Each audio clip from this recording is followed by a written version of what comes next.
The 3DS is getting really fudging expensive, so now 13 years after it was released, is it still worth it?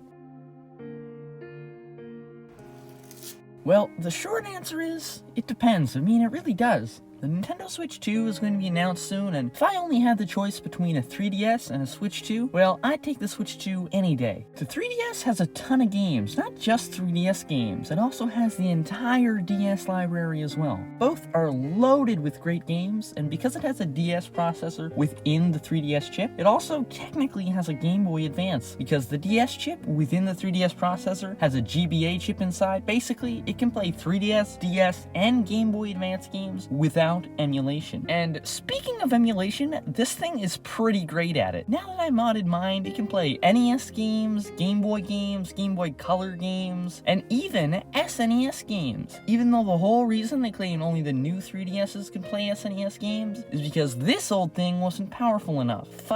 Suspicious, Nintendo. The new 3DSs are really strange. I wouldn't blame you if you didn't know what I was talking about right now. I mean, is this a new 3DS? No, you idiot. It's an old 3DS. All jokes aside, around 4 years after the original 3DS launched, they released the new 3DS and a new 3DS XL. I was looking at these on eBay, and sometimes it's a little confusing to see new 3DS and used new 3DS. I mean, I've even seen a new 3DS. It gets pretty confusing. Anyway, these new 3DSs are actually pretty significant upgrades over the original. They have a second little nub thing that acts as an extra analog stick, and in some games move the camera. The new 2DS XL is also a thing, and the only thing that makes it special is it can't do 3D.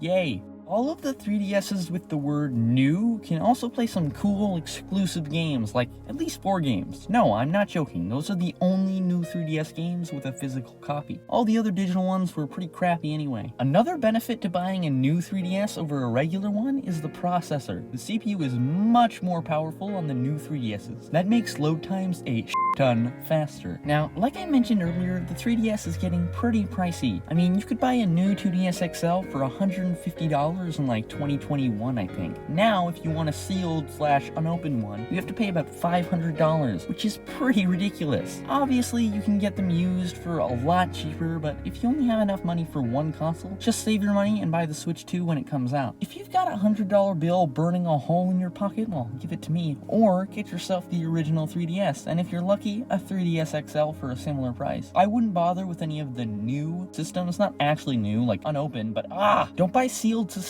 either, but you know what I mean. Anyway, don't get the new systems unless you find them for a good price, because the original 3DSs and 2DS can play most games no problem. And if you already have a 3DS or are planning to get one, you should check out this video on whether or not homebrewing is worth it.